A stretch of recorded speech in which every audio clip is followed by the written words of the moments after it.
After 6 weeks of a war that has been felt across the world, high-stakes diplomacy begins in Islamabad. The Iranian delegation has arrived. Representatives from Tehran and Washington touch down and prepare for a crucial meeting. If the Iranians are willing to negotiate in good faith, we're certainly willing to extend the open hand. If they're going to try to play us, then they're going to find that the negotiating team is not that receptive. Parts of the Pakistan capital are under a sweeping lockdown, with thousands of security forces in place for the negotiations. But there's fears the talks could be over before they even begin. Iran's top official repeating calls that a ceasefire in Lebanon and the release of blocked assets must be fulfilled before negotiating.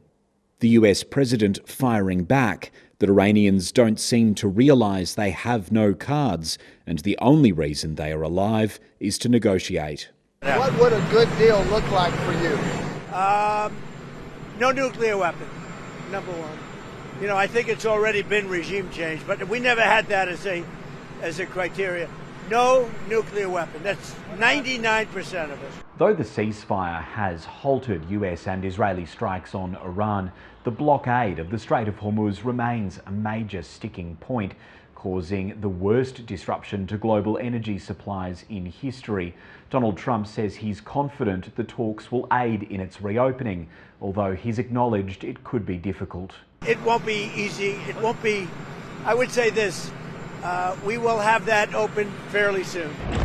Israel and Lebanon are preparing for their own talks next week. But Israeli missile strikes are showing no signs of abating.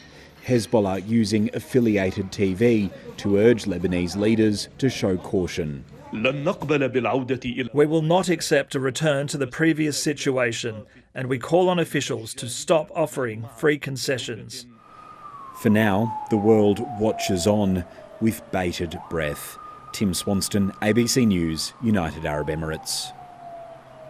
There's been a fair bit of uncertainty about whether these talks would even go ahead, considering this ceasefire we are now in day 4 of has been so shaky. But we have now seen the US and Iranian delegations arrive in the Pakistani capital of Islamabad. The Pakistani government welcomed both delegations with flowers as they both got off the plane over the past 24 to 48 hours. Leading the US delegation is the Vice President, Vance, and by the Trump administration sending their second most senior member to these talks shows just how badly they do want to see a deal done here. Going into these talks, JD Vance said he was quite optimistic, although he warned Iran not to play with the US and said that if they do, they will find that the US negotiating team will not be that receptive. Now, joining him on the US side is US envoy Steve Witkoff and also President Donald Trump's son-in-law Jared Kushner from the Iranian delegation that is being led by the Iranian parliamentary speaker Mohammad Halabaf, and he'll be joined by the foreign minister Abbas Araghchi. Now, going into these talks, the Iranian speaker has said that demanded that there's preconditions that the US must meet. So he is saying that Lebanon must be included in this ceasefire. And he also says that there should be billions of dollars in frozen assets of Iran released by the US. So he's saying that these things need to happen before these negotiations can even begin, which are expected to start in the next couple of hours. So the stakes for these talks are really high. This is the highest level meeting we have seen between the US and Iran in about 50 years, and even getting these two countries to Islamabad for these talks has been the first hurdle, but there certainly are a lot more to come. Bridget, what are the issues that could mean the difference between success and failure?